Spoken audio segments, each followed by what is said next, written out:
The moss here swallows sound. That's the first thing you learn in the Yamanashi prefecture when the grid goes down. In the States, in the pine barrens of Jersey or the sprawling woods of Montana, the forest crunches. Here, at the base of Fuji, the forest floor is a sponge of decaying cedar and volcanic ash. It dampens footsteps, which is good for evasion, but it also muffles the approach of the things hunting you. My name is Elias. Ex-First Raider Battalion, currently, or formerly, private security for a biotech firm that doesn't exist anymore. I've been moving for 3 days since the Tokyo extraction point turned into a kill box. My instructions were simple: head for the safe house in the highlands. But the GPS satellites fell out of the sky 10 hours ago, and now I'm navigating by compass and instinct through the Aokigahara outskirts. It was raining when I saw it. The canopy broke, revealing a structure that didn't belong in the natural chaotic growth of the suicide forest. It was geometric, sharp, and massive. Concrete brutalism hidden by 40 years of neglect and 3 weeks of the apocalypse. I halted, dropping to one knee in the wet ferns. I checked my pulse, steady. I checked my rifle, a Daniel Defense 18 Malawian Quachas I'd liberated from a dead PMC at the extraction site. Brass check. Round chambered. I wiped the rainwater from my optics and scanned the perimeter. I found an abandoned luxury hotel resort in the Japanese forest. I whispered the words into my recorder, a habit I picked up in therapy years ago. Talking keeps you tethered to reality when the world turns into a fever dream. This place was a relic of the bubble era. I could see the Kanji 4 Grand Fuji View Resort peeling off the gray facade. It looked like it had been abandoned since the 90s. Reclaimed by nature long before the SHTF scenario we were currently living through. But there were signs of recent disturbance. Mud tracked onto the pristine marble of the portico. A shattered window on the 3rd floor. And something else. A smell. Not the earthy rot of the forest, but the copper-sweet tang of old blood and ozone. I moved up the driveway, sticking to the tree line. My boots, heavy with mud, made no sound on the wet asphalt. I was running Protocol Black rules now: absolute silence, kill on sight, trust nothing. The firm had briefed us on Protocol Black if containment failed. They never told us what containment was for. Now, looking at the scratches in the concrete near the entrance, claw marks deep enough to sever rebar, I was starting to get the picture. The main doors were glass, automatic sliders that had been forced open and jammed with a heavy planter. I sliced the pie at the entrance, barrel sweeping the lobby. Clear. The interior was a time capsule. Dust motes danced in the gloom. There were velvet ropes, a concierge desk made of mahogany, and a chandelier that lay smashed on the floor like the skeleton of a crystal beast. But overlaying the dust was the chaos of the outbreak. Bloody handprints smeared across the check-in counter. Luggage abandoned in the middle of the floor, their contents spilled, clothes, toiletries, a teddy bear with its head ripped off. I moved deeper, weapon shouldered. The silence was heavy, pressurized. I could hear the blood rushing in my ears. I swept the lobby, checking corners. Behind the front desk, I found a radio. Not a civilian ham radio, but an encrypted military TACTCOM unit. American issue. I picked up the handset. Dead air. I checked the frequency. It was tuned to the emergency broadcast band the embassy had set up before they went dark. There was a logbook next to it. The handwriting was jagged, frantic. Day 2, they are fast. They aren't like the movies. The infection burns them from the inside. Fever of 108. They don't eat, they just kill. Day 4, the resort is compromised. We tried to hold the stairs. Miller is gone. Day 5, Protocol Black initiated. God forgive us. I set the book down. The infected. That's what the locals were calling them before the broadcast stopped. Kansan Shah. But the intel we had suggested this was engineered. This wasn't a bat biting a pig. This was weaponized biology released in a population center. I heard a sound. It came from the grand staircase spiraling up to the mezzanine. A wet, clicking sound, like a tongue slapping against teeth. I froze, merging with the shadows of a decorative pillar. My thumb flicked the safety off. Above me, on the balcony railing, a hand gripped the wood. The fingers were long, too long. The skin was gray, necrotized but tight against the muscle. A face peered over. It might have been a salaryman once, or a tourist. Now, the eyes were milky white, the veins black maps of infection spreading across the jaw. It twitched, sniffing the air. It couldn't see me in the dark, but it could smell the sweat, the gun oil, the fear. I didn't breathe. I became the statue. The creature let out a low, vibrating chitter and pulled itself up, scuttling along the ceiling like an insect. It was hunting. And it wasn't alone. From the darkness of the hallway behind the reception, I heard others answering the call. I had found shelter, all right. I had found a fortress. But I wasn't the first one to try and hide here. The luxury resort wasn't empty. It was a hive. And I had just walked through the front door. I backed away slowly, keeping my aim fixed on the ceiling. I needed high ground. I needed a choke point. I moved toward the service elevators, praying the stairs nearby were clear. This was SHTF in its purest form. No backup. No extraction. Just me, a rifle, and a hotel full of monsters in the middle of a foreign wilderness. As I hit the stairwell door, I looked back at the lobby one last time. The shadows were moving. Not just one or two. Dozens. They were waking up. The rain in the Yamanashi prefecture didn't just fall. It felt like it was trying to erase the world, a relentless, pressurized static that hammered against the canopy. I adjusted the gain on my active headset, filtering out the white noise of the downpour to isolate distinct frequencies, footsteps, mechanical whirring, the snap of a twig. Nothing yet. Just the oppressive weight of the Aokigahara pressing in on the perimeter of the resort. I wiped the moisture from my optic, a hybridized thermoreflex sight mounted on a suppressed MCX rattler. The weapon was compact, chambered in 300 blackout, designed for exactly this kind of visceral, close-quarters work where overpenetration could be a liability. I wasn't here for a vacation. The intercepted chatter regarding this coordinate suggested a retrieval op gone dark, and now, standing before the looming, rot-slick timber of the main gate, the silence felt heavier than a scream. I initiated the breach not with a kick, but with a tension check on the hinges. The wood was swollen with moisture, but the locking mechanism was magnetic, high-end. Military-grade access control disguised as traditional Japanese architecture. I pulled my multi-tool, flipping out a bypass shimmer, sliding it between the frame and the sensor plate. A soft, electric hum died out, and the lock disengaged with a dull thud. Entry, I whispered to no one, my voice barely registering over the rain. I sliced the pie on the doorway, pivoting strictly on my hips, barrel sweeping the negative space. Clear left. Clear right. Center hallway, a gaping maw of darkness.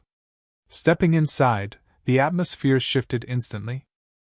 The air was stale, recycled, carrying the distinct, copper tang of old blood and the ozone-sharp scent of fried electronics. I toggled my night vision to white phosphor. The lobby of the Kitsune no Yata wasn't abandoned, it was a tomb. The reception desk, a slab of pristine hinoki cypress, was splintered by high-caliber fire. I moved forward, rolling my feet heel to toe to silence my approach, scanning the floor. Brass casings littered the tatami mats. I knelt to inspect one. 56mm green tip. NATO standard. But the return fire marks on the walls were different.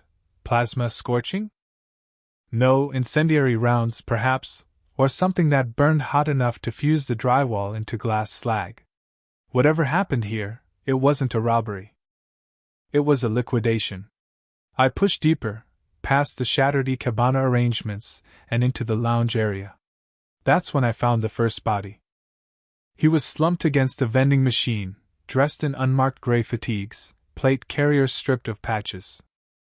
I approached with my weapon trained on his center mass, just in case he was playing possum, but the thermal optics showed him cold. Dead for days. I checked his rig.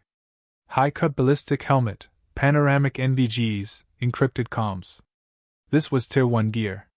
Mercenaries, or private corporate security. I checked his neck pulse, nothing but cold flesh, and then patted down his admin pouch. I found a hardened ruggedized tablet, the screen cracked but the power indicator blinking a faint, rhythmic red. Jackpot, I muttered. I pulled the data cable from my wrist computer, jacking into the dead man's tablet. The encryption was heavy, likely AES-256, but the user hadn't logged out before bleeding out. I bypassed the biolock and the screen flickered to life. The header on the open document froze my blood, Protocol Black, Site for Contingency. I began to read, my eyes darting between the screen and the shadowy corridors around me. The resort was a front.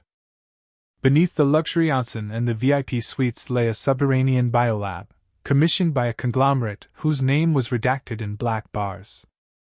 They weren't studying local flora. They were synthesizing it. The report detailed Subject 8, an organism derived from a localized fungal parasite found in the suicide forest.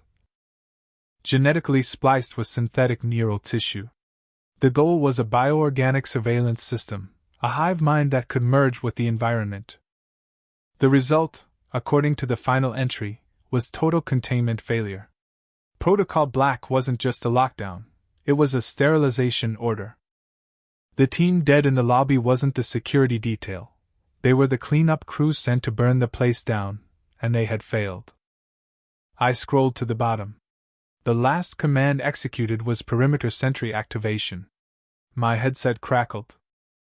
A sharp, high-frequency spike cut through the audio filter. Not rain. Servos. I froze, dropping to a knee behind a heavy oak pillar. The sound was coming from the suspended walkway above the lobby, a mechanical, insectoid skittering.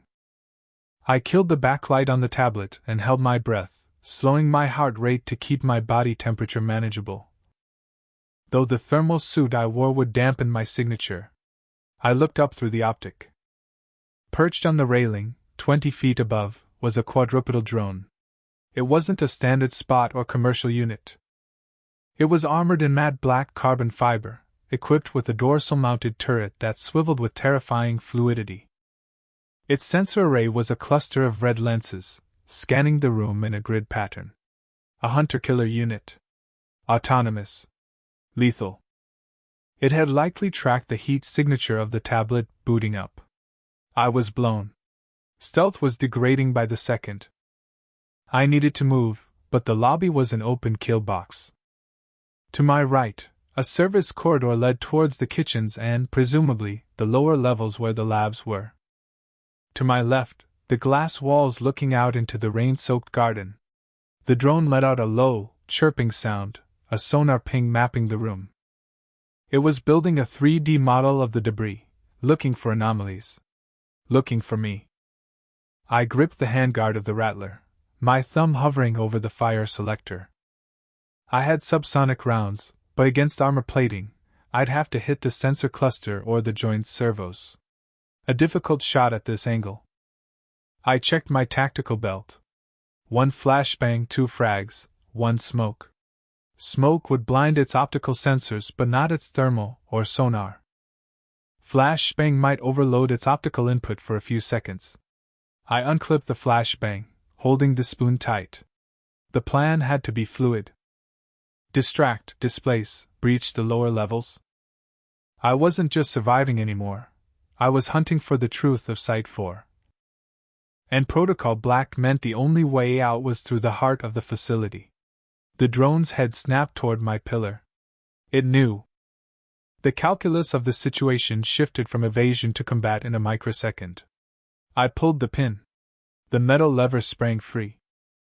I counted to 2, banking the grenade off the marble floor to airburst near the railing. The explosion was a deafening crack of thunder and blinding white light. The drone screeched, a digital wail of error codes, and its turret fired a blind burst of tracers that shredded the tatami mats inches from my boots. I was already moving. I broke cover, sprinting low and fast toward the service corridor. Glass shattered behind me as the drone recovered and tracked my movement, its heavy caliber rounds chewing through the oak pillar where I had been a second ago. I dove through the kitchen swing doors, sliding across the linoleum, and kicked them shut behind me. I scrambled to my feet, wedging a heavy prep table against the door handles. It wouldn't hold a hunter-killer for long, but it bought me seconds. Chapter 2 complete, I thought, adrenaline flooding my system. Welcome to the resort. I checked my mag, full. I checked the tablet, still clutched in my left hand, intact.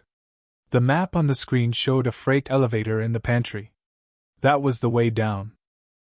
Down into the dark where Subject 8 was waiting. I racked the charging handle of my rifle, took a deep breath of the stale, moldy air, and moved into the shadows. The silence in the grand atrium wasn't empty. It was heavy, pressurized, like the air in a submarine moments before the hull buckles. I crouched behind a marble planter filled with dead, desiccated bonsai, my breathing controlled, rhythmic, in through the nose, hold for 4. Out through the mouth. The rain outside hammered against the geodesic glass dome overhead, a rhythmic drumming that masked the smaller, more dangerous sounds inside the resort. I checked my watch, 0200 hours. Visibility was 0 minus the sweeping cone of my tactical light, which I kept dimmed and low to the floor to avoid creating a silhouette. My priorities shifted from exploration to fortification. The layout of the Kuromori Black Forest resort was designed like a panopticon. The guest wings spiraled out from this central hub, meaning anyone on the upper balconies had a clear firing line down to the lobby. I was exposed. I needed a hard room, something with reinforced doors and limited access points. The hotel directory, etched into a frosted glass monolith near the reception, indicated a frantic mix of luxury and utility, spa, 5-star dining, and an unlisted sub-basement labeled only with a red biohazard symbol on my stolen floor plan schematic. I moved. The tactical movement was muscle memory, a ghost from a past life I thought I'd buried. Stay low, slice the pie at corners, weapon tight. The weapon was a makeshift spear, a carbon fiber trekking pole filed to a needle point, duct taped to a serrated steak knife found in the concierge kitchen. It was pathetic against modern ballistics, but against the biologicals hinted at in the scattered logs I'd found in Chapter 2. It was better than bare hands. I reached the administrative wing, the heavy oak double doors slightly ajar. A sign hung askew, staff only. Pushing inside, the air temperature dropped noticeably. The smell here was different, no longer the musty rot of wet wood, but the sharp, copper tang of old blood and the ozone stench of fried electronics. 10 meters down the corridor, I found the first cleaner. He was slumped against a vending machine, clad in high-grade tactical gear that bore no national insignia. Just a matte black patch with a silver hexagon. This was private military. High-end. Expensive. I approached slowly, checking corners, scanning the ceiling for vents. Nothing moved. I knelt beside the corpse. The cause of death wasn't a bullet. His faceplate was shattered from the inside out, the reinforced glass coated in a dried, black viscous fluid.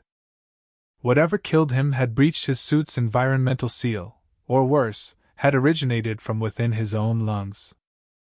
I began the looting process, cold and methodical. Protocol demanded I scavenge anything that increased survivability. Item 1, a tactical radio. Dead battery. Useless. Item 2, a SIG Sauer P226. Slide locked back, magazine empty. I checked his belt, 2 spare mags. One empty, one with 3 rounds of hollow point. I racked the slide, chambering around. The weight of the steel in my hand grounded me. 3 rounds. 3 mistakes allowed? Item 3, a PDA clamped to his forearm. The screen was cracked, but the ruggedized casing held. I pressed the power button. 12% battery. The screen flickered to life, bathing the hallway in a pale blue glow. It requested a biometric scan. I looked at the corpse's gloved hand, then at the jagged tear in the suit where the arm met the shoulder. Grimacing, I bypassed the moral hesitation. Survival doesn't mourn. I maneuvered the limp hand over the scanner. Access granted, Officer K. Tanaka. Clearance, Protocol Black. I scrolled through the logs, my eyes scanning rapidly. The entries were terse, panicked. Log 14B, containment breach in Sector 4. The mycelium network has bypassed the firewall. It's not just biological, it's interfacing with the resort's automated systems. Smart locks are failing. Log 14C, target alpha is loose. It's adapting. Ballistics ineffective. Fire is the only purgative. We are initiating Protocol Black. Total sterilization of the site. No witnesses. No survivors. Guests are to be considered incubators. The text chilled me more than the damp draft. Protocol Black wasn't a rescue mission, it was a liquidation order. This wasn't a hotel, it was a petri dish, and the experiment had gone terminal. The guests I had expected to find weren't just missing, they were classified as incubators. A sound cut through my reading. Asterisk click-clack. Click-clack. Asterisk. Like ceramic nails on tile. It was coming from the lobby, moving toward the admin wing. Heavy. Quadrupedal? No, the cadence was uneven. Bipedal, but dragging something. I killed the light on the PDA and melted into the shadows of a recessed doorway, leveling the SIG sour. The hallway was 60 feet long, a fatal funnel. I needed a better position. I spotted a door labeled Security Hub 5 meters away. If the logs were right, the smart locks were compromised, but maybe the manual deadbolts held. I moved, silent as smoke, counting the steps. 1, 2, 3. I grabbed the handle, locked. The clicking stopped. I froze. The silence stretched, elastic and terrifying. Then, a sniffing sound, wet and guttural, echoed from the corridor entrance. I was being hunted by something that could smell the adrenaline spiking in my blood. I looked at the lock mechanism, an electronic keypad, powered down. I jammed the trekking pole into the gap between the door and the frame, leaning my entire body weight into the lever. Asterisk crack. Asterisk. The wood splintered. The door popped open.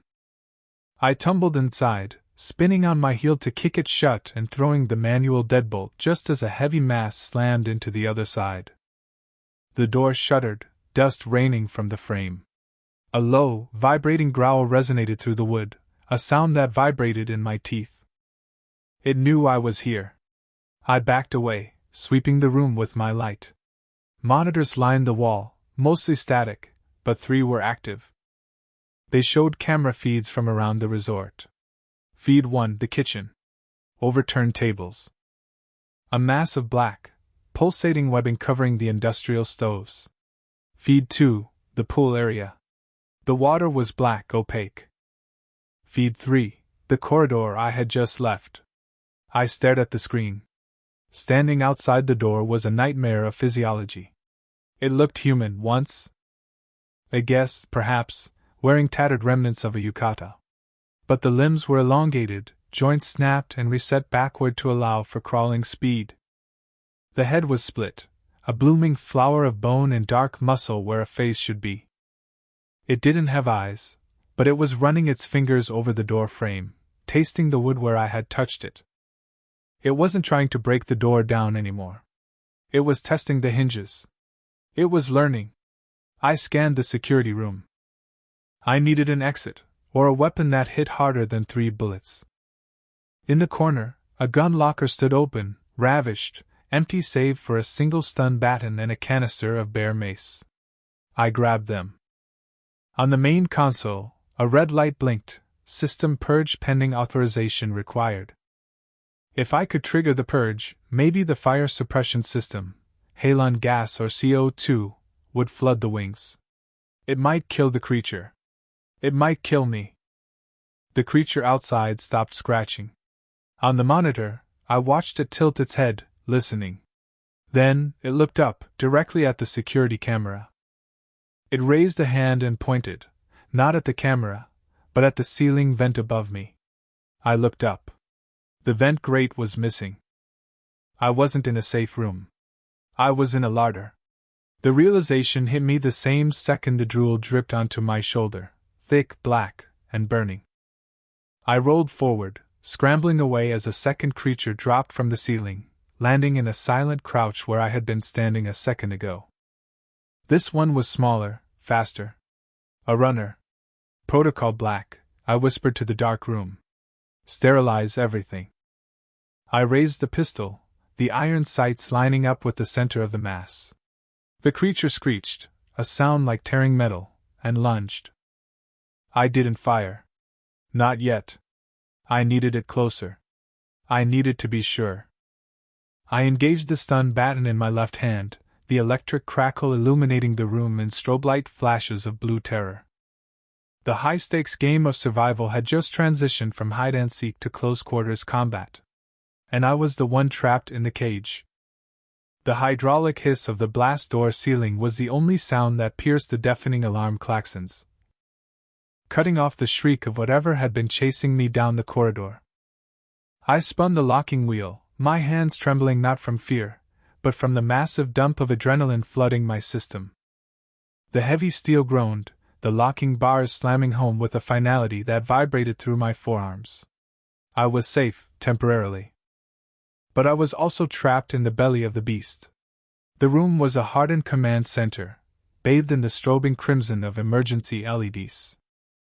Shadows danced violently against the reinforced concrete walls, mimicking the chaos in my mind. I leaned against the cold metal of the door, forcing myself to regulate my breathing. In through the nose for 4 seconds, hold for 4, out through the mouth for 4. Tactical breathing. It was the only way to lower my heart rate enough to steady my hands. I needed fine motor skills. Not the brute force fight or flight response that had just sprinted me 300 meters through a subterranean maintenance tunnel. I checked my vitals, pulse racing, vision tunneling slightly, but no major arterial bleeds. A deep gash on my left shin from a rusted grate was throbbing, but the fabric of my cargo pants had clotted it with friction and dirt. It would hold. I pushed off the door and approached the central console. This wasn't hotel security, this was a SHTF, a sensitive compartmented information facility.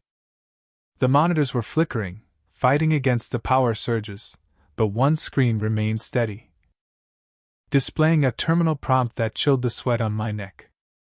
Project URI / command override. Status: critical containment failure. Action: Protocol Black initiated. I tapped the keyboard. The keys were mechanical, loud in the enclosed space. I queried Protocol Black. The text scrolled rapidly, a waterfall of amber code that spelled out my death sentence. Protocol Black wasn't a lockdown. It was a sterilization order. The parameters were terrifyingly specific: sealing of all surface exits, severance of external comms lines, and the activation of the custodian assets. The resort above, the rotting luxury suites, the overgrown infinity pools, was just the camouflage. The real facility was this kilometer-deep hive, and it was waking up to clean house. I needed a weapon. My flashlight was dying, its beam yellow and weak. I scanned the room.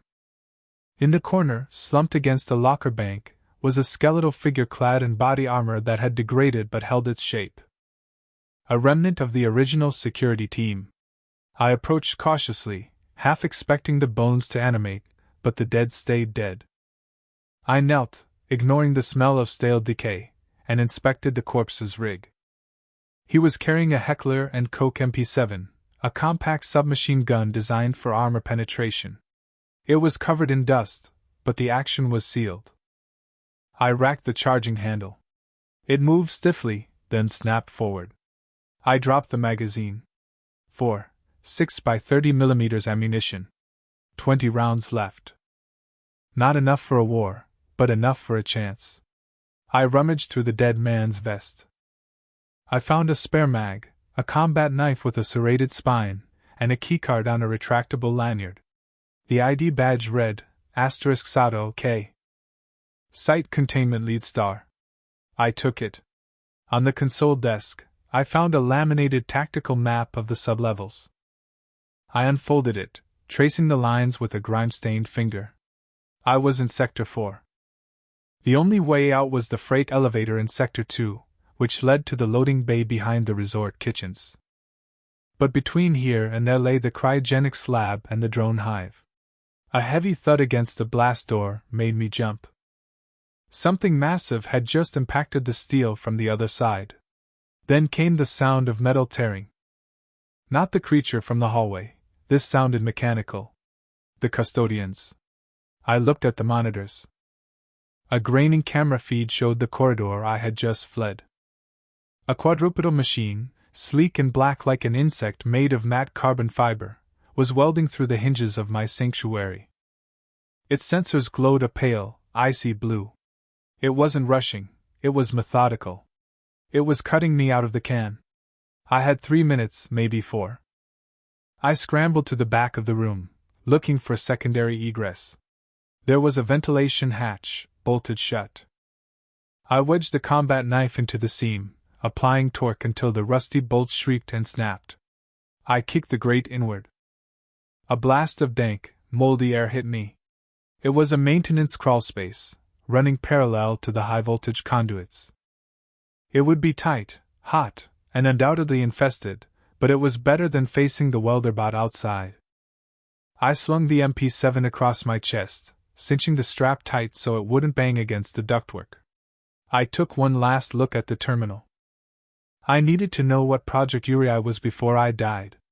I punched in a query for the project abstract. The screen flashed, *biological warfare adaptation, auditory hallucinogenics and neurodegenerative agents via fungal spores. My blood ran cold. The forest outside, the strange noises, the feeling of being watched, it wasn't just paranoia. The resort was a cultivation ground. And I had been breathing the air for 6 hours. I checked my wrist. The skin around my watch strap was red and irritated. Symptom 1? The blast door gave way with a deafening crash. The custodian stepped through the smoke, its blue eyes scanning the room. I dove headfirst into the vent, pulling the grate back into place just as a laser designator swept across the wall where my head had been a second ago. I scrambled forward on my elbows and knees, the jagged metal of the duct slicing into my forearms. Below me, through the slatted floor of the vent, I could see the machine moving. It paused at the desk, interfacing with the computer. It knew I was gone. It tilted its sensor head up, looking directly at the ventilation shaft. I didn't wait. I crawled faster, ignoring the noise discipline I tried to maintain. The chase was on again. The tunnel was a labyrinth of cables and pipes. I had to navigate by feel, the darkness absolute except for the occasional spark from a frayed wire. The heat was oppressive, sweat stinging my eyes. I reached a junction. Left went toward the labs, right went toward the power grid. If I went to the power grid, I could kill the lights, blinding the machines. But it would blind me too. If I went to the labs, I might find an antidote or a hazmat suit. I chose the labs. I shimmied left, the duct narrowing. I could hear the mechanical skittering of the custodian entering the ventilation system behind me. It was smaller than the door breacher, a hunter-killer variant designed for tight spaces. Metal claws scraped against the galvanized steel, closing the distance. I rolled onto my back, bringing the MP7 up in the cramped space. The darkness was thick, but I saw the blue glow reflecting off the tin walls. "Come on," I whispered, the sound harsh in the silence. The blue light intensified. It rounded the corner, 10 meters back. I squeezed the trigger. The MP7 barked, the muzzle flash blinding in the pitch black. The recoil slammed the stock into my shoulder. I fired in short, controlled bursts. Pop, pop, pop. Sparks showered as rounds ricocheted off the tunnel walls, but I heard the crunch of impact. The blue light shattered. The machine screeched, a digital, glitching scream, and thrashed, blocking the tunnel with its wreckage. I didn't stop to confirm the kill. I scrambled backward, pushing with my heels, spinning around to crawl forward again. I reached a downward slope and slid, tumbling out of a vent opening and hitting a linoleum floor hard. I rolled to my feet, weapon raised. I was in the cryolab. Rows of frosted glass tubes stretched into the gloom, bathed in the same emergency red light. Inside the tubes were shapes. Human shapes. But wrong. Elongated limbs, fungal growths erupting from torsos. Failed experiments. Or successful ones. I checked the MP7. 12 rounds left. I swapped the mag for the spare. 40-something rounds total now. I moved through the aisles, my boots squeaking on the wet floor. The temperature here was freezing, a stark contrast to the vent. My breath misted in the red light. At the far end of the room, a heavy bulkhead door stood labeled Sector 2 Elevator Access. But between me and the door, the floor was covered in a thick, black carpet of organic matter. It pulsed slowly. The fungal network. It was alive, and it was sensing the vibrations of my footsteps. As I took a step, a pod to my right hissed. The glass cracked. Protocol Black hadn't just released the robots. It had unlocked the cages. I gripped the grip of the submachine gun until my knuckles turned white.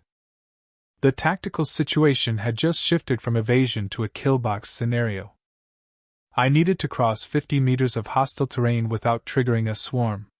I saw a canister of liquid nitrogen on a cart nearby. An improvised distraction? Or a grenade? I grabbed it, feeling the cold burn my fingers. Time to go, I muttered. I lobbed the canister toward the far wall and fired a single shot at it. The explosion of freezing gas hissed violently, drawing the attention of the pulsing floor mass. As the black tendrils recoiled toward the cold, I sprinted. I hit the bulkhead door release at full speed. It was slow. Too slow. I turned, raising my weapon as the first of the cryotubes shattered completely, and something pale and fast lunged into the red light. I fired, the strobe of the muzzle flash illuminating a nightmare as the elevator gears finally groaned into motion. The elevator's shaft was a throat of concrete and rusted rebar, swallowing the beam of my tactical light as I descended. The air grew heavier with every meter of the rappel, shifting from the damp, pine-scented breeze of the forest floor above to something sterile, metallic, and fundamentally wrong. My Geiger counter, clipped to my chest rig, remained silent, but the biological agent detector, a bulky yellow brick of Cold War-era surplus I'd retrofitted, was ticking up steadily. This wasn't just a basement, it was a containment sublevel. The resort above, with its rotting tatami mats and panoramic windows, was merely the camouflage for this reinforced concrete bunker. My boots touched down on the roof of the elevator cab, stuck between floors B3 and B4. I detached the carabiner, the metallic click echoing too loudly in the silence. I paused, holding my breath, listening. Tactical discipline demanded it. In an environment this hostile, sound was either your best intel or your death warrant. I heard nothing but the low, rhythmic thrum of a backup generator somewhere deep below, pulsing like a dying heart. I pried the maintenance hatch open, dropped into the cab, and forced the outer doors. They groaned, revealing a corridor bathed in the crimson wash of emergency lighting. Level B4. The architecture here abandoned the faux traditional Japanese aesthetic of the upper floors. This was brutalist utility, brushed steel, epoxy floors, and blast doors. I raised my weapon, a suppressed carbine I'd hoped never to use, and moved into the hallway. My movement was fluid, knees bent, rolling my steps from heel to toe to dampen the noise. I sliced the pie at the first corner, weapon light flickering on for a millisecond to verify the path. Clear. 50 meters down, I found the first checkpoint. It was a slaughterhouse, but not in the way I expected. There were no claw marks, no signs of animal predation. 3 bodies, dressed in the dark gray fatigues of a private military contractor, lay slumped against the reinforced glass of a security station. I approached the nearest corpse, keeping my distance until I confirmed he wasn't rigged with a dead man's switch.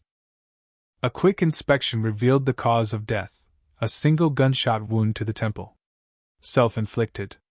Their weapons lay by their hands. The slide of the nearest Glock 17 was locked back, empty. They hadn't fought an intruder, they had executed a pact. I stepped over the bodies and accessed the security terminal. The system was locked down, but the biometric scanner was still active. I grabbed the wrist of the dead commander, his name tag read Sato, and pressed his cold thumb against the glass. The screen flared to life, amber text scrolling rapidly. Access granted? I navigated to the root directory, bypassing the facility schematics and heading straight for the threat logs. The file header froze my blood. Protocol Black initiated. I opened the dossier. The text wasn't a warning, it was an obituary for the facility. Subject URI-09 breached containment at 0200 hours. Vector, auditory/cognitive. Note, subject is not biological in origin. Subject is mimetic. Transmission occurs through audio frequencies 18 Hz to 19 Hz. Protocol Black status, failed. Perimeter breach, imminent. Recommendation, total sterile purge. My earpiece crackled. A wave of nausea hit me, sharp and sudden. 18 Hz, infrasound. The ghost frequency. It causes hallucinations, dread, and vibrating vision. If the threat was sound, my suppressor was useless. I reached for my pack, fumbling for my noise-canceling comms headset, cranking the active noise reduction to maximum. The silence became absolute, digital and artificial. I checked the timestamps. The purge was scheduled for 12 hours ago. It never happened. The automated systems had jammed. Then, the floor vibrated. Not the generator this time. Footsteps. Heavy, metallic, and rhythmic. I killed my light. Darkness swallowed the corridor, save for the red emergency strobes pulsing every 4 seconds. I retreated into the shadow of a recessed doorway, controlling my breathing. Inhale for 4, hold for 4, exhale for 4.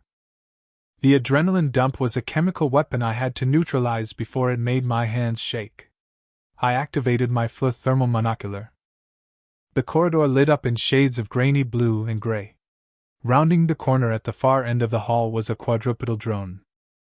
A Boston Dynamics nightmare retrofitted for kill-on-site operations. It didn't move with the grace of a biological animal. It moved with the terrifying precision of an algorithm. A distinct heat signature glowed on its back, a mounted minigun turret. It was sweeping the area, its LiDAR sensors spinning rapidly, mapping the geometry of the hallway. This was the cleanup crew. The facility's automated immune system. I had no anti-tank weaponry. My carbine would just scratch its paint. I needed to move, but the fatal funnel of the hallway offered no cover. I looked back at the security booth. The glass was ballistic rated. If I could get inside, I could override the drone's friend or foe identification. Distance, 15 meters. The drone was facing away, scanning a side room. I had 3 seconds before its rotation brought me into its field of view. I moved. Low and fast, abandoning stealth for speed. I hit the door of the security booth just as the drone's servomotors whined, spinning its chassis 180 degrees. I dove through the open door, sliding across the blood-slicked floor as the air above me disintegrated. The sound of the minigun spinning up was muffled by my headset, but the impact of 7.62mm rounds against the ballistic glass shook my teeth. The glass spiderwebbed instantly, turning opaque white but holding. For now. I scrambled to the console, slipping on the dead commander's blood. The drone was relentless, hammering the glass, the cracks widening with every burst. I needed a command override. My fingers flew across the keyboard, sweat stinging my eyes. System override. System override. Authorization required. I jammed Sato's thumb onto the scanner again. Error. Biological signs negative. The scanner required a pulse. The glass bowed inward. A bullet punched through, embedding itself in the server rack behind me. Showers of sparks rained down. I didn't have a pulse to give it, but I had electricity. I ripped the taser from my belt, stripped the cartridge, and jammed the leads against the exposed wiring of the scanner, pulling the trigger. The surge fried the biometric reader's logic gate. The screen flickered green. Bypass successful? I didn't try to shut the drone down, that would take too long. Instead, I accessed the environmental controls. I located the fire suppression system for Sector B4. Halon discharge armed. The glass shattered. The drone lunged forward, its metallic legs catching on the window frame, the barrel of the minigun smoking hot. Glowing white in the thermal spectrum. It leveled the weapon at my chest. I hit enter. Klaxons flashed. High-pressure nozzles in the ceiling erupted, dumping hundreds of gallons of halon gas into the corridor and the booth. The gas was freezing, displacing the oxygen instantly.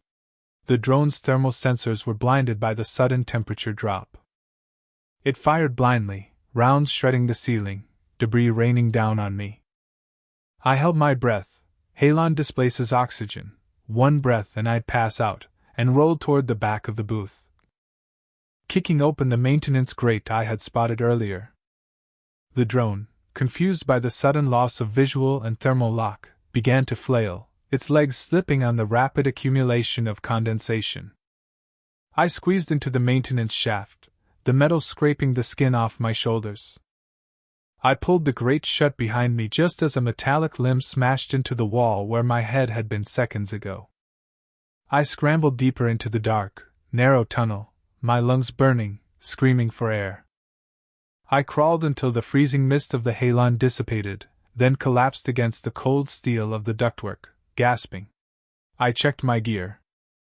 My primary weapon was gone, left on the floor of the booth. My arm was bleeding, a shard of glass had sliced through my tactical jacket. I applied a pressure dressing, my hands shaking uncontrollably now that the immediate threat was gone. I pulled up the datapad I had synced with the terminal before the crash. The protocol black file had finished downloading. I read the final entry, illuminated by the glow of the screen in the pitch-black shaft. It wasn't a military experiment. It wasn't a biological weapon. The resort was built on top of something ancient, something they had found in the bedrock.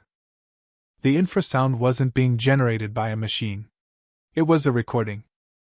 They had recorded something screaming from the center of the earth, and playing it back had driven the entire staff into a suicidal psychosis. And according to the facility schematics on my screen, the maintenance tunnel I was currently in didn't lead to the surface. It sloped downward, straight toward the excavation site in Sector 0. I checked my ammo. 2 magazines for my sidearm. A flare. A knife. And a recording of a scream that could liquefy my mind. Objective update. I whispered to myself, the sound swallowed by the oppressive darkness. Survive Sector 0. I started crawling down, deeper into the earth. The condensation on the copper piping above me was the only thing moving in the stagnant air of the resort's sub-basement. I pressed my spine against the cold, rough concrete of the utility chase, forcing my breathing into a shallow, rhythmic cycle to minimize the sound of my own lungs. Above the steady hum of the backup generators I heard them, the distinct, heavy crunch of tactical boots on broken tile. They weren't moving like looters or curious hikers. They moved with the synchronized, predatory cadence of a fire team. I counted 3 distinct sets of footsteps, pausing at intervals that suggested they were clearing rooms, checking corners. and sweeping sectors with practiced efficiency. I checked the magazine of the Sig Sauer P226 I'd scavenged from the dead security chief in the lobby 3 hours ago. 7 rounds. No spare mag. The slide felt gritty, coated in the same spore-heavy dust that seemed to permeate every inch of this accursed hotel. I wasn't a soldier, but desperation is a rapid teacher.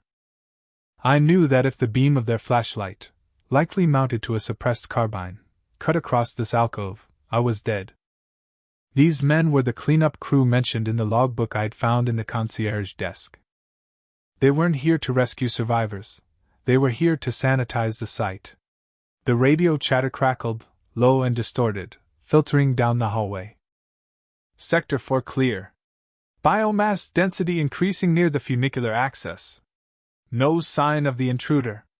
Copy, Team 2, a sterile voice replied. Initiate Protocol Black on the lower levels. If it breathes, burn it. If it doesn't, burn it anyway. Protocol Black. The phrase sent a chill through me that had nothing to do with the damp basement air.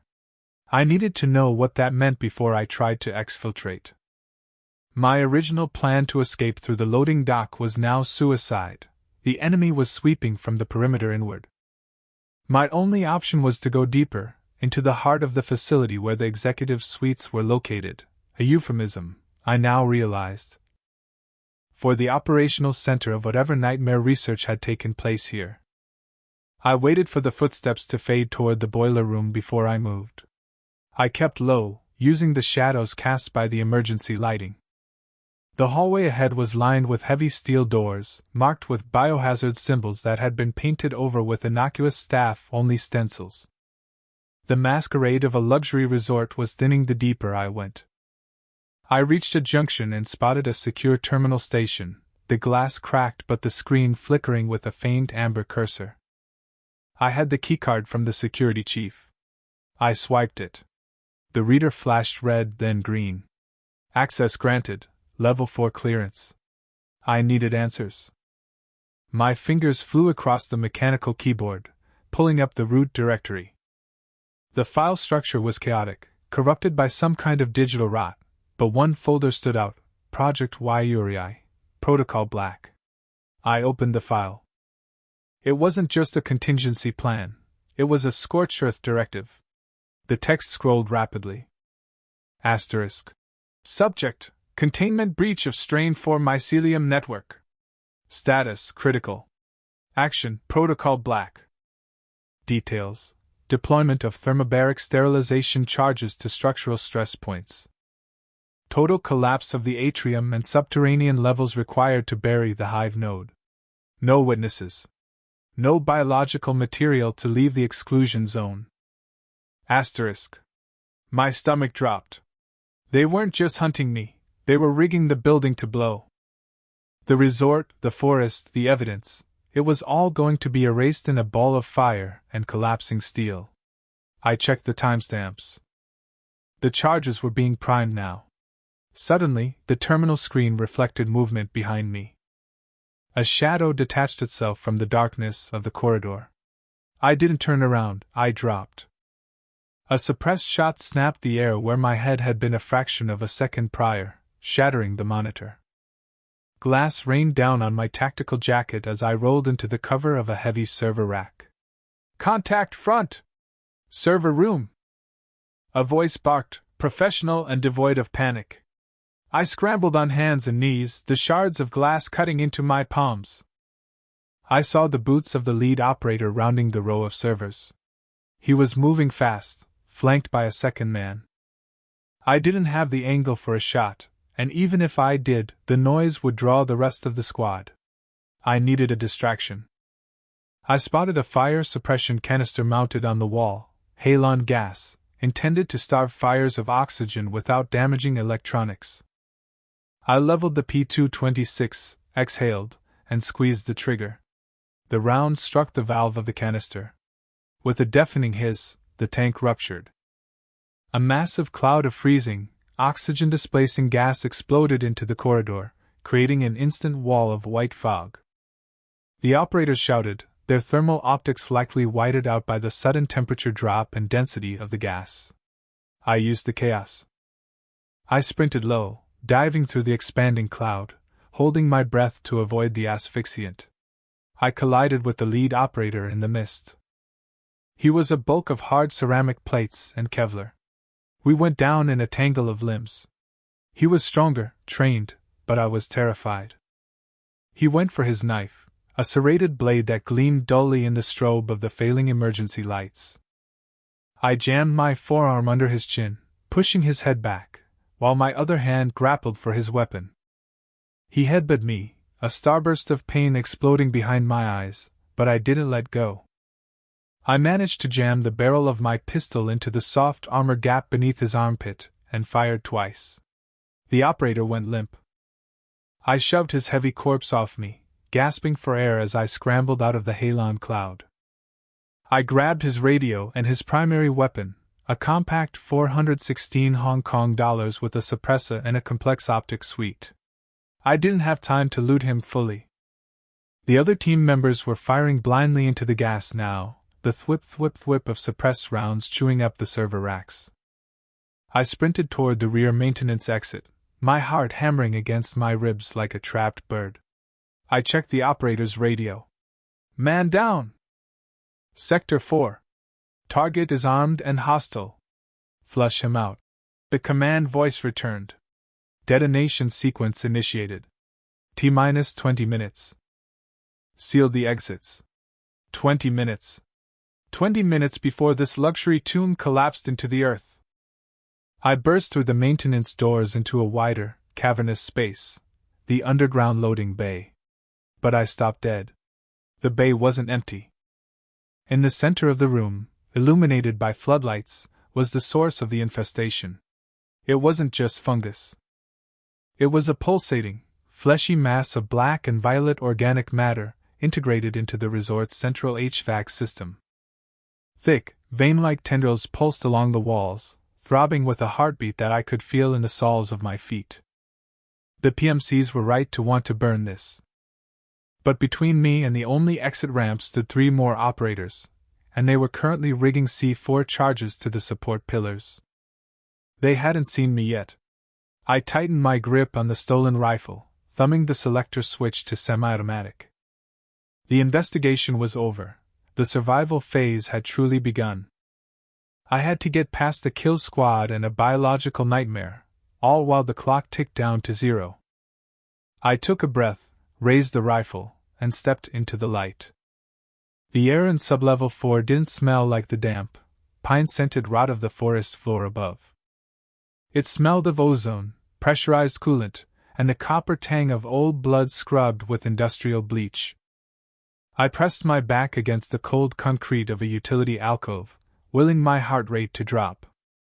The biomonitor on the wrist of the dead security guard I'd looted earlier blinked a steady green rhythm. But my own pulse was hammering against my eardrums like a trapped bird.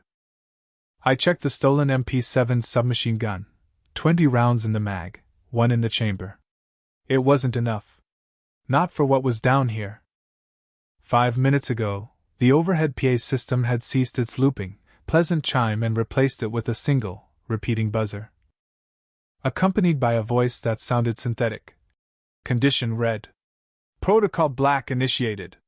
Containment teams to sectors 4, 7, and 9.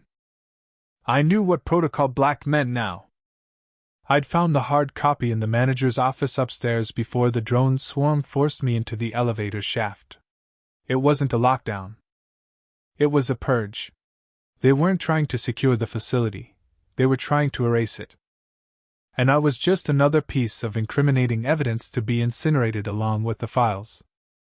The sound of heavy boots on the grated floor echoed from the corridor ahead. I counted 4 distinct sets of footsteps. The cadence was disciplined, heel to toe, spaced intervals. Professionals? These weren't the glorified mall cops patrolling the perimeter fence. This was a specialized liquidation crew.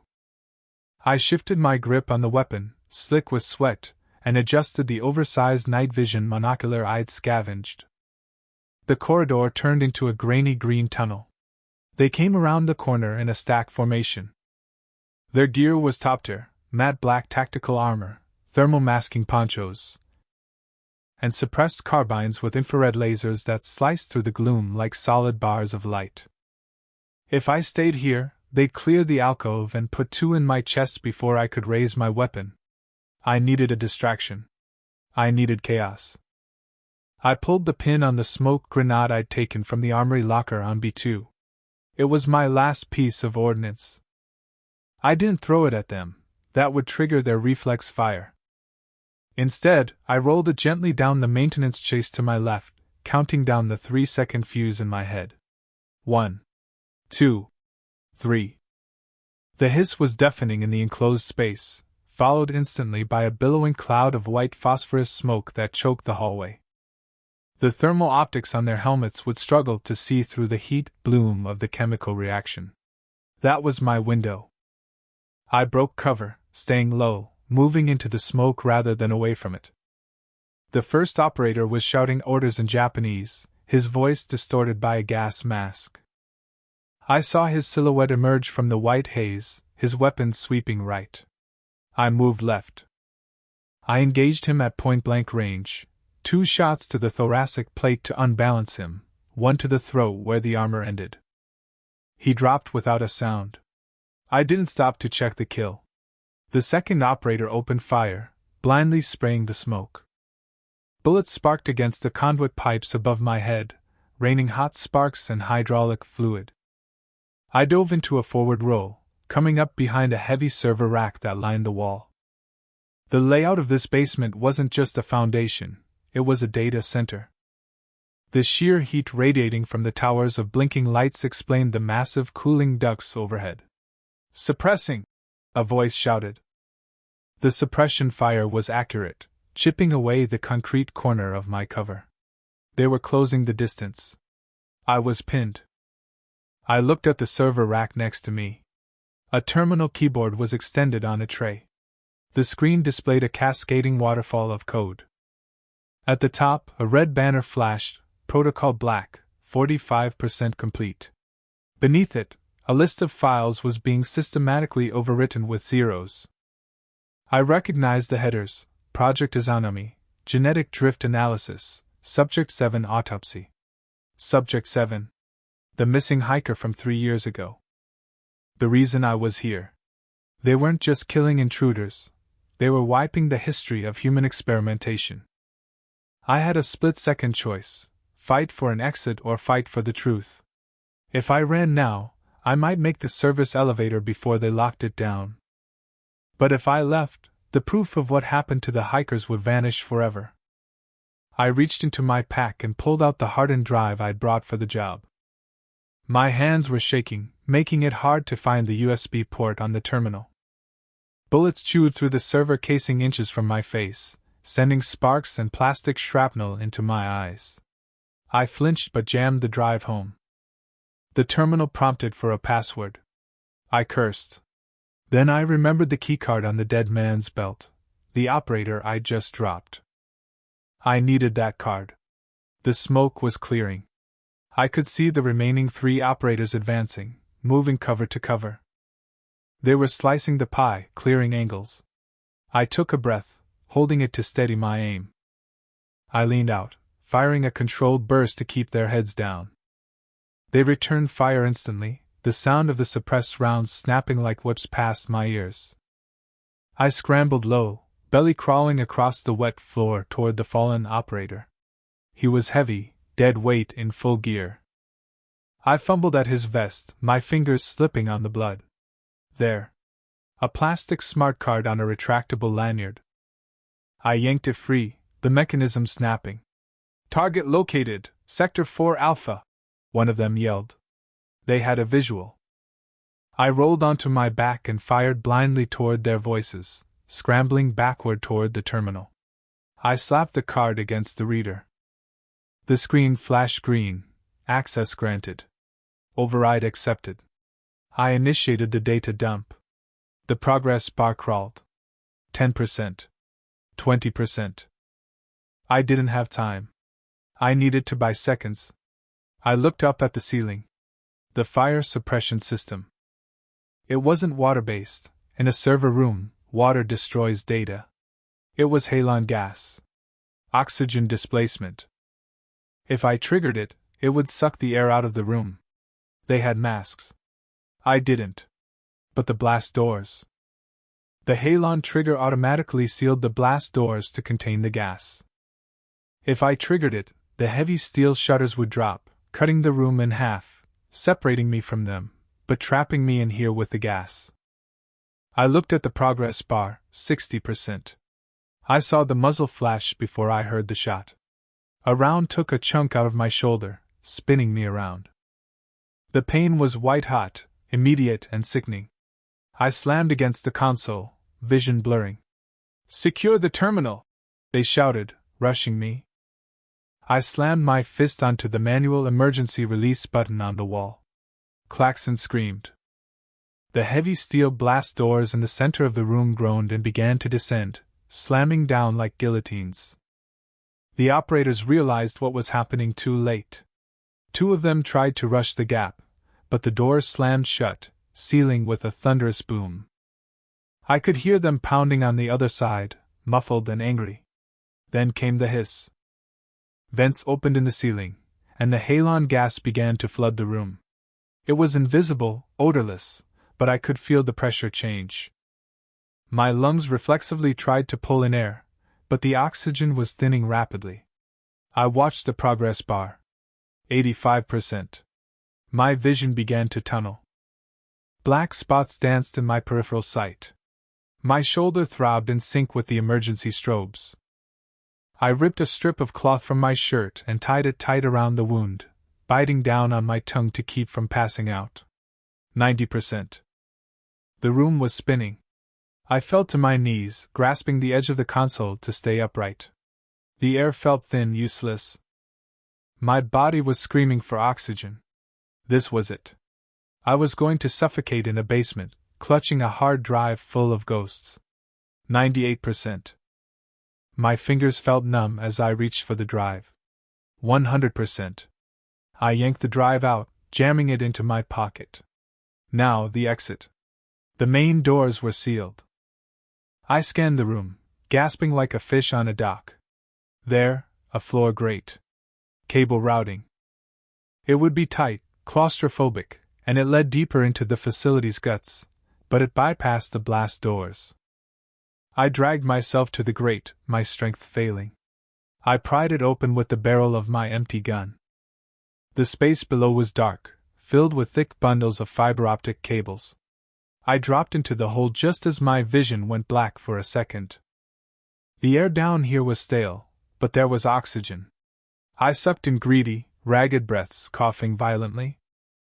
Above me, I heard the blast doors hissing as the operators on the other side began cutting through with thermal lances. Sparks showered down through the grate. I wasn't safe. I was just alive. I began to crawl through the cable tunnel, dragging my wounded arm. The tunnel was labeled with yellow paint, TO incinerator maintenance. Protocol Black was an incineration order. And I was heading straight for the furnace. But it was the only way forward. I checked the time on my watch. The files said the purge would reach critical mass in 12 minutes. 12 minutes to navigate a labyrinth of maintenance tunnels, bypass a squad of elite killers, and escape a burning building. I checked my magazine. 7 rounds left. Easy, I whispered to the darkness, ignoring the blood dripping from my sleeve. Just survive. The air in sub-basement level 4 didn't smell like rot anymore. It smelled like ozone and burning steel. I pressed my back against the cold rivets of a massive ventilation interchange, trying to control the ragged heave of my lungs. My smartwatch, cracked but functional, cast a faint, sickly glow against the darkness. 2:14 a.m. The battery was at 12%. Above me, through the labyrinth of ducts and concrete, the luxury hotel slept, or pretended to, while down here. The nightmare had shifted gears from passive horror to active hunting. I checked the magazine of the Sig Sauer P226 I'd scavenged from the dead security chief in Chapter 6. 7 rounds. 7 rounds against a paramilitary hit squad that moved with the silent, fluid coordination of a wolf pack. I had heard the call over the radio frequency I was monitoring before the signal scrambled. Asterisk. Protocol Black initiated. Sanitize the grid. No biologicals to leave the perimeter. Asterisk. Protocol Black. The term itself felt heavy, final. It wasn't a capture order. It was a liquidation mandate. I slid the datapad I'd stolen from the director's office into my chest rig, securing the zipper. That drive contained the terrifying truth of the Yumiko Resort project, the genetic sequencing. The guest list of international elites bidding on longevity treatments derived from the local fauna. And the catastrophic failure rates that turned the test subjects into the things I'd seen in the West Wing. But truth was heavy, and right now, weight was a liability. A metallic clank echoed from the corridor to my left. It was distant, perhaps 50 meters, but in the acoustic perfection of these concrete tunnels, it sounded like a gavel drop. I killed my light immediately. I engaged my tactical breathing, 4 seconds in, hold for 4 seconds out. Panic was the enemy. Panic would make me sprint, and sprinting would trigger the motion sensors I'd bypassed near the boiler room. I needed to move vertically. The blueprints I'd memorized showed a freight elevator shaft that bypassed the lobby and opened directly into the kitchen loading dock on the ground floor. It was a straight shot to the forest, provided I didn't get cut in half by suppressing fire on the way up. I moved, keeping low, stepping heel to toe to roll my weight and silence my footfalls. The floor was wet with condensation and something viscous that I tried not to think about. As I rounded the corner toward the maintenance bay, I saw them. 2 operatives. They were silhouetted against the faint emergency lighting at the far end of the hall. They didn't look like the rent-a-cops from the perimeter. These men were clad in full matte black tactical armor, no reflective surfaces, their faces obscured by multi-spectrum ballistic masks. They swept their rifles, compact, suppressed carbines, likely HK-416s, with robotic precision. They weren't checking corners, they were clearing sectors. I froze. The operative on the right tapped his helmet, signaling. Thermal optics. If they were running thermals, I was already dead. I was a giant glowing red beacon in a cold blue room. Asterisk think. Asterisk. To my immediate right was a heavy steel door labeled asterisk cryogenic storage authorized personnel only. Asterisk the keypad was busted, wires hanging loose like exposed guts. If I could bridge the connection, the door might open, but the noise would be instant suicide. Alternatively, the steam pipe running overhead. It was insulated, but a pressure valve sat just within reach. The operative on the right snapped his head toward me. He'd seen the heat signature. I didn't hesitate. I raised the P-226 and fired not at the soldiers, but at the pressure valve above their heads. The first shot sparked off the brass. The second punched through. With a scream like a dying jet engine, superheated steam blasted downward at 600 psi.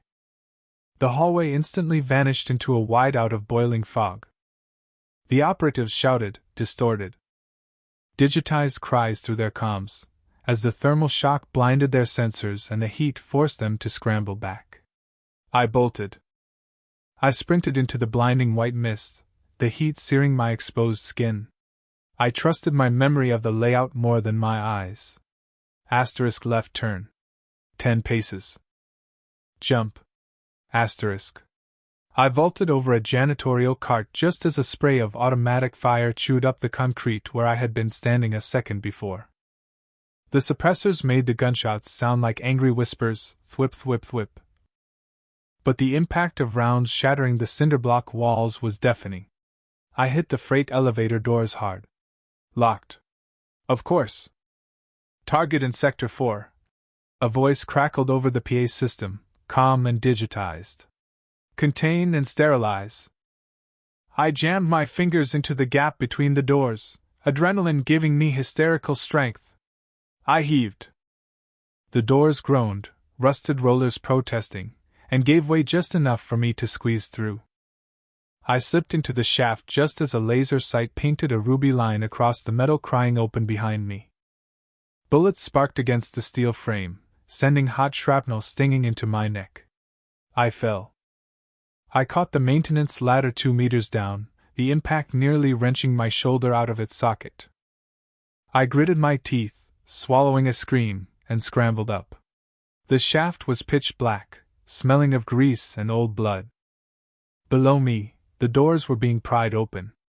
Beams of tactical lights cut through the darkness, slicing upward.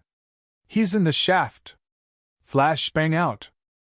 I squeezed my eyes shut and opened my mouth to equalize the pressure just as the bang echoed. Even with precautions, the sound was a physical blow, rattling my skull. My ears rang with a high-pitched whine, but I kept climbing. Hand over hand. Don't look down. Don't look up. Just climb. I reached the ground floor aperture, the kitchen loading dock. I kicked the latch mechanism. It held. I kicked again, putting my heel into the rusted locking bar. It snapped. I shoved the doors open and rolled onto the tiled floor of the main kitchen. It was a slaughterhouse. Not from recent violence, but from the initial evacuation years ago. Overturned stainless steel tables, rotted food petrified on the counters, and the skeletal remains of staff who hadn't made it out. But I didn't have time for archaeology. Through the shattered panoramic windows of the dining hall adjacent to the kitchen, I saw the forest. The trees were thrashing in a storm that hadn't been there an hour ago. Or maybe it wasn't a storm. Floodlights. The perimeter wasn't just guarded, it was besieged. Protocol Black had established a hard line. High-intensity halogen work lights were set up every 50 yards, turning the tree line into day.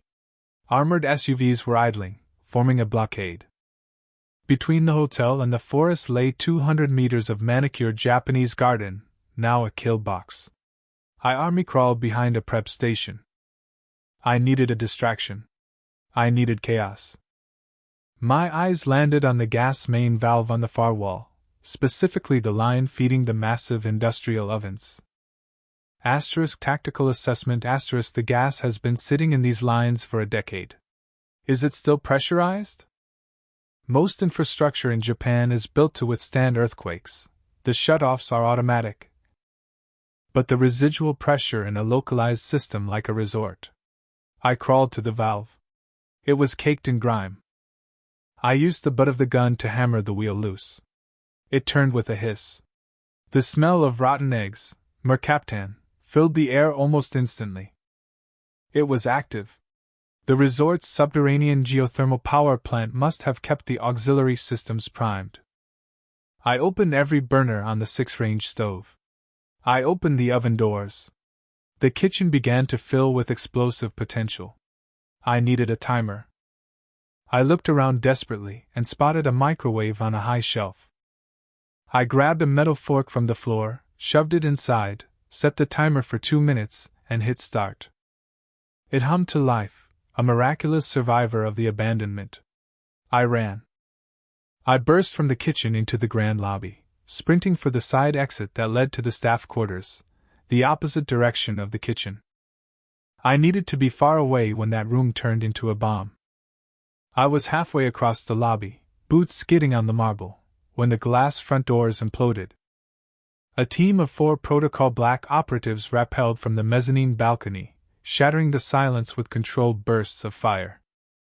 I dove behind the grand piano, with splinters raining down on me as bullets shredded the Steinway. I was pinned. "Target suppressed in the lobby," the lead operative called out. His voice was amplified, booming. "Move to secure." I curled into a ball, checking the watch. 40 seconds since I set the microwave. They were flanking me. I could hear the crunch of glass under their boots. They were closing the net. I pulled a small canister of commercial cleaning ammonia I'd grabbed from the janitor cart earlier and a bottle of bleach. It was crude chemical warfare, desperate and dangerous. But I poured them together into a discarded vase and hurled it over the piano toward the left flank. The chloramine gas reaction wasn't instant death, but in a confined space, it was a blinding, choking irritant. "Gas! Gas!" one of them shouted. Their rhythm faltered. That was my window. I popped up, firing 2 rounds blindly to keep their heads down, and sprinted for the corridor. Asterisk boom. Asterisk. The kitchen ignited. The blast wave hit the building like a sledgehammer. The pressure blew out every remaining window on the ground floor. The floor heaved beneath me, knocking me off my feet. The sound wasn't a noise. It was a vacuum that sucked the air out of the world and replaced it with fire. The operatives were thrown into disarray. The structural integrity of the West Wing groaned as the explosion compromised the load-bearing walls near the loading dock. Smoke, thick and black, rolled into the lobby instantly, acting as the perfect cover. The fire alarm system, long dormant, tried to scream and failed, emitting only a dying gargle. I scrambled to my feet, coughing, my ears bleeding. The tactical advantage had shifted. The clean, sterile execution was now a chaotic rescue operation for them. I slipped into the staff corridor, the heat of the fire licking at my back. I found the side exit. I kicked it open and stumbled out into the cold night air. The forest was right there. But as I crashed into the underbrush, leaving the burning silhouette of the hotel behind me, I saw the lasers cutting through the trees. The explosion hadn't drawn all of them away.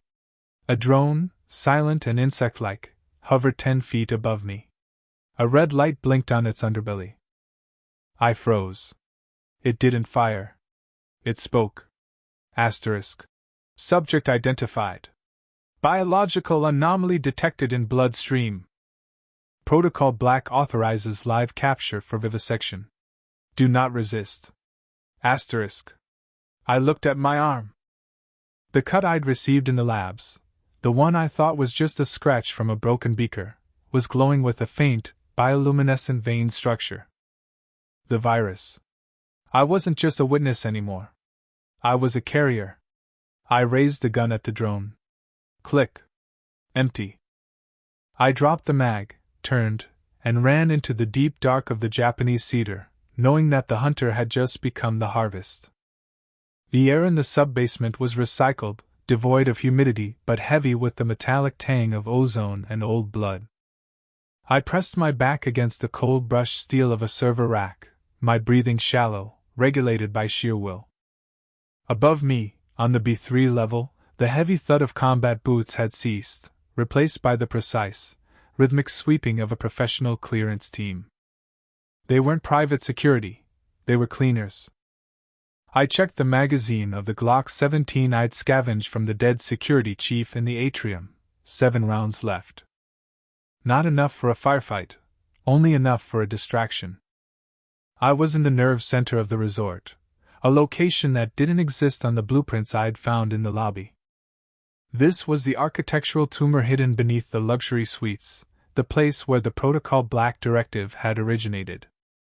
The hum of the cooling fans was deafening in the silence, a white noise that masked the sound of my own heartbeat thumping against my ribs.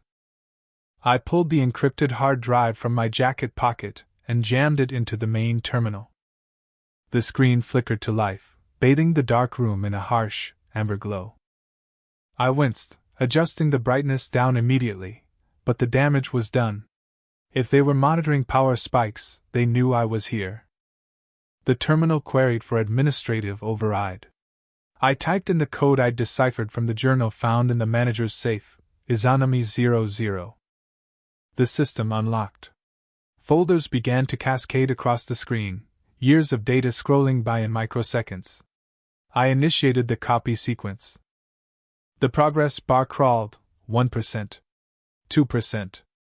I needed to buy time. I moved away from the terminal, crouching low, and slid across the polished concrete floor toward the heavy blast doors that served as the room's only entrance. My flashlight was off, but I had rigged a crude early warning system, a line of monofilament fishing lines strung across the ankle-height threshold, connected to a stack of empty metal server casings. Primitive. But acoustic shadows in this concrete box would make pinpointing the source of the crash difficult for anyone wearing active hearing protection. While the data leached onto my drive, I scanned the room for tactical advantages. It was a kill box.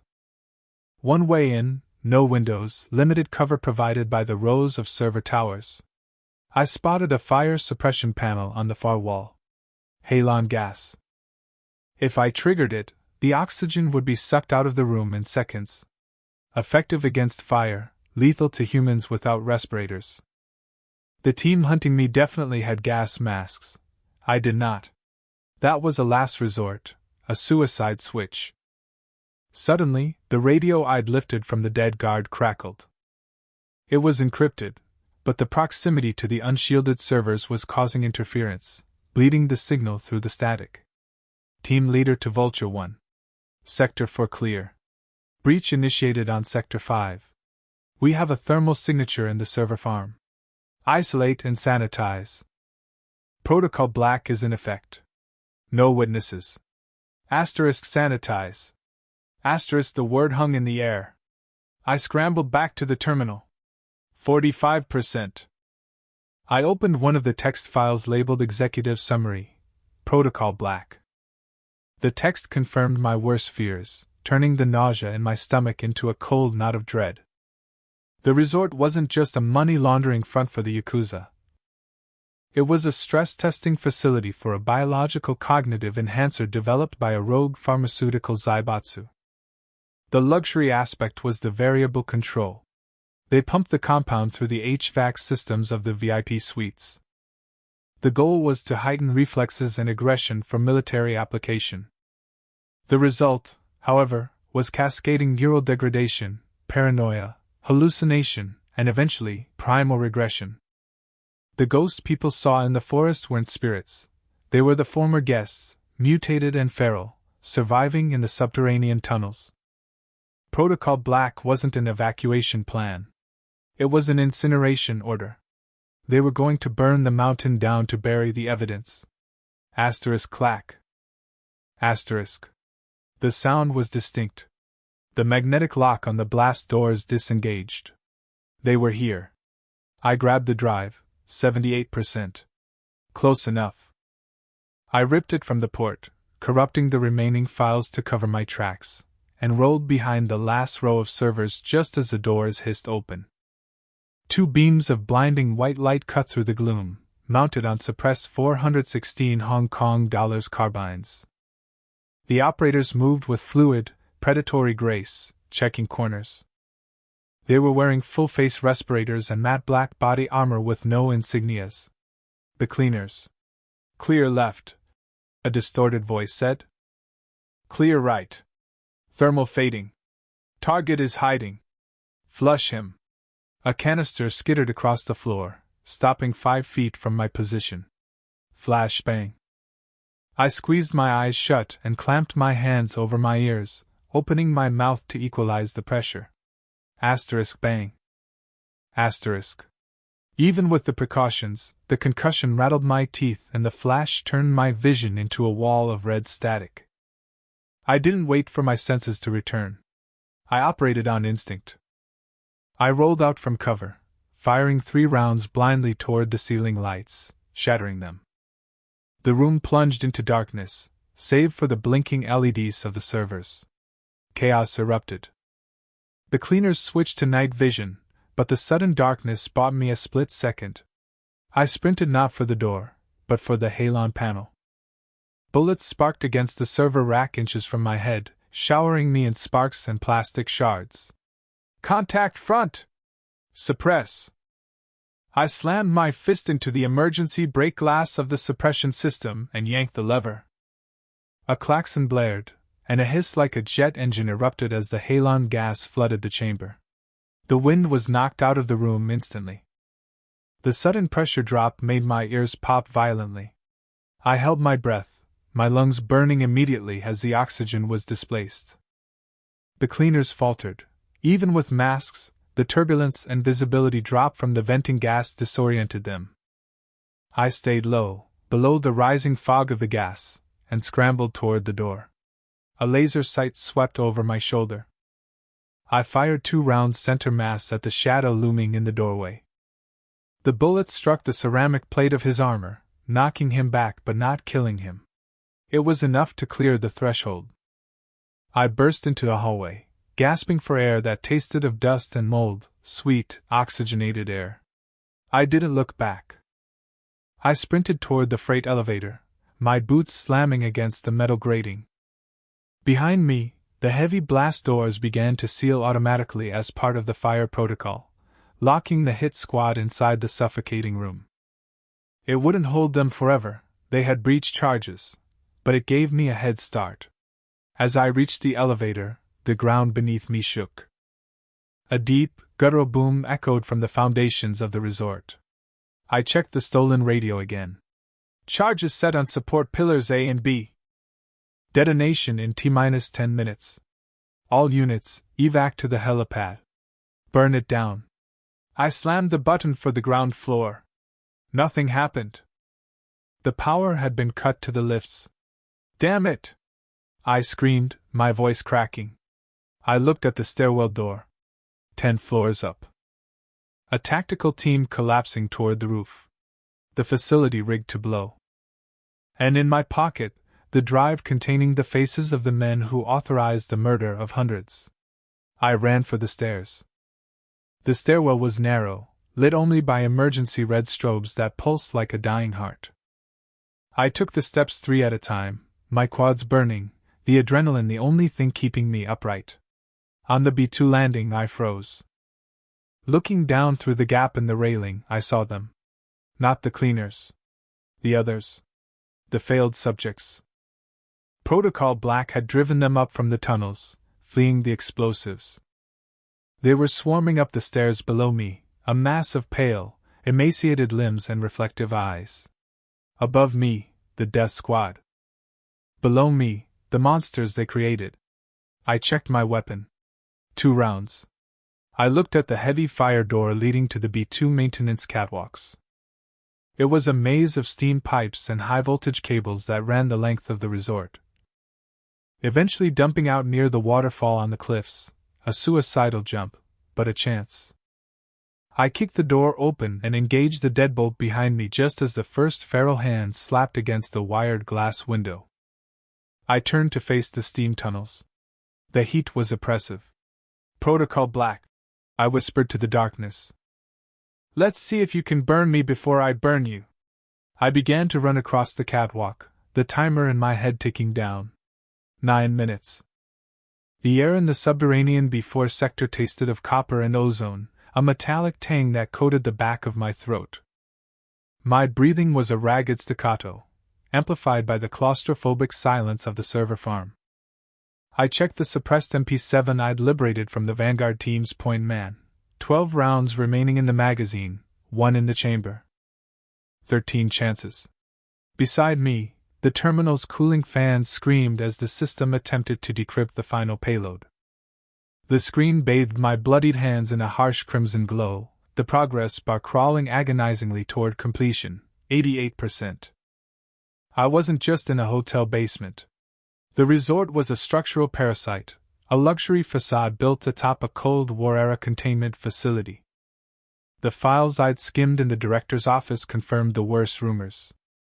The Protocol Black mandate wasn't a rescue operation, it was a sterilization order. They weren't here to extract the research. They were here to bury it, and me along with it, under the collapse of the mountain.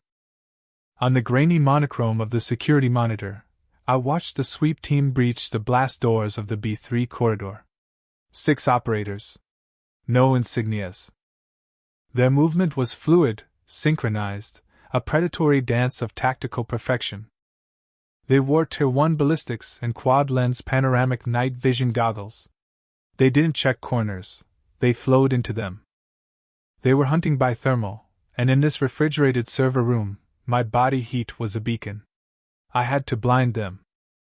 I holstered the weapon and grabbed the road flare I'd salvaged from the emergency kit. I taped it to a canister of industrial coolant, placing the improvised device near the ventilation intake.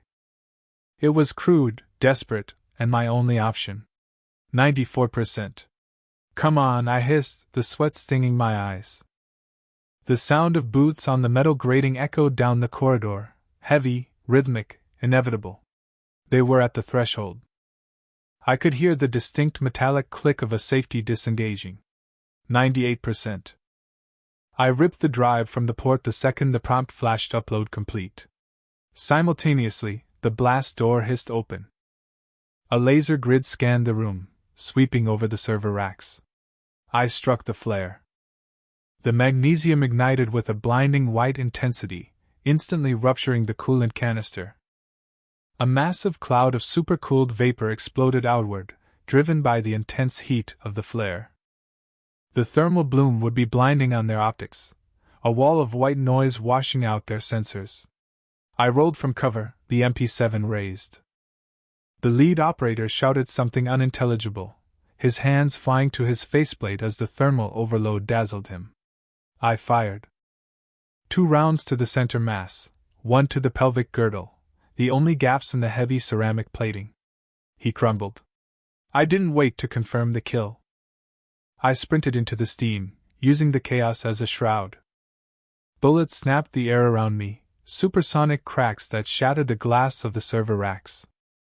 Shards of silicon and plastic rained down like confetti. I slid across the polished floor, firing blindly behind me to suppress their advance. I hit the server stairwell door, shoulder-checking it with a force that sent a jolt of agony through my bruised ribs. I was in. I jammed the stock of the MP7 through the door handle, wedging it shut. It wouldn't hold them for long, perhaps 30 seconds, but time was a currency I was rapidly depleting. I began the climb. The facility was deep, a vertical silo drilled into the bedrock. I had to ascend 4 levels to reach the hotel lobby, and the elevators were locked down. My boots clanged against the steel steps. Above me, the emergency sirens began to wail, a low, mournful sound that vibrated through the shaft. Structural integrity compromised, the automated voice droned. Thermobaric charges armed. T-3 minutes. Thermobaric. Fuel air explosives. They were going to vaporize the oxygen in the facility, creating a vacuum that would implode the foundations. The hotel would simply sink into the earth, a sinkhole swallowing the evidence. I reached the B1 landing. The door was hot to the touch. The fires had already started on the upper levels. I kicked the door open and was met with a wall of black smoke. I dropped to a crawl, keeping below the heat line. The lobby of the luxury resort, once a place of pristine minimalist aesthetics, was now a war zone. The grand piano was overturned, the shoji screens were shredded. Through the haze I saw the exit. The heavy oak doors were blocked by debris, but the floor-to-ceiling glass windows overlooking the forest were cracked. I scrambled over the reception desk, my lungs burning, sucking in air that tasted of burning plastic and ancient rot. A shadow detached itself from the smoke near the entrance. The team leader. He was massive, armored like a tank, blocking my path to the shattered window. He didn't raise a rifle. He drew a tactical tomahawk, his intentions silent and brutal. He lunged. I dodged left, slipping on the slick marble, the blade whistling inches from my ear. He was fast, trained in close-quarters combatives that outclassed my desperate brawling. He backhanded me, a gauntlet fist connecting with my jaw. Stars exploded in my vision. I hit the floor hard, the taste of blood filling my mouth. He stepped forward for the finishing blow. My hand brushed against something metallic on the floor, a shard of the bronze sculpture that had stood in the foyer. As he brought the axe down, I thrust the jagged metal upward, driving it into the exposed joint of his underarm armor. He grunted, a wet, surprised sound, and staggered back. It wasn't a kill shot, but it bought me a second. I scrambled backward, grabbed a heavy fire extinguisher from the wall bracket, and hurled it through the already weakened glass. The window shattered outward. I didn't look back at the operator. I threw myself through the jagged opening, tumbling out into the cold night air of the Japanese forest. I hit the mossy earth and rolled, momentum carrying me down the slope. The incline was steep, tearing at my clothes, roots snagging my ankles. I didn't stop. I couldn't. I ran until my legs were numb, tearing through the dense undergrowth, the dark trees blurring into a tunnel of shadows. Behind me, the earth groaned. It started as a deep thump, like a heartbeat within the mountain. Then, the ground leaped. The shockwave knocked me flat against the pine needles. I covered my head as a roar ripped through the silence of Aokigahara. I turned to look.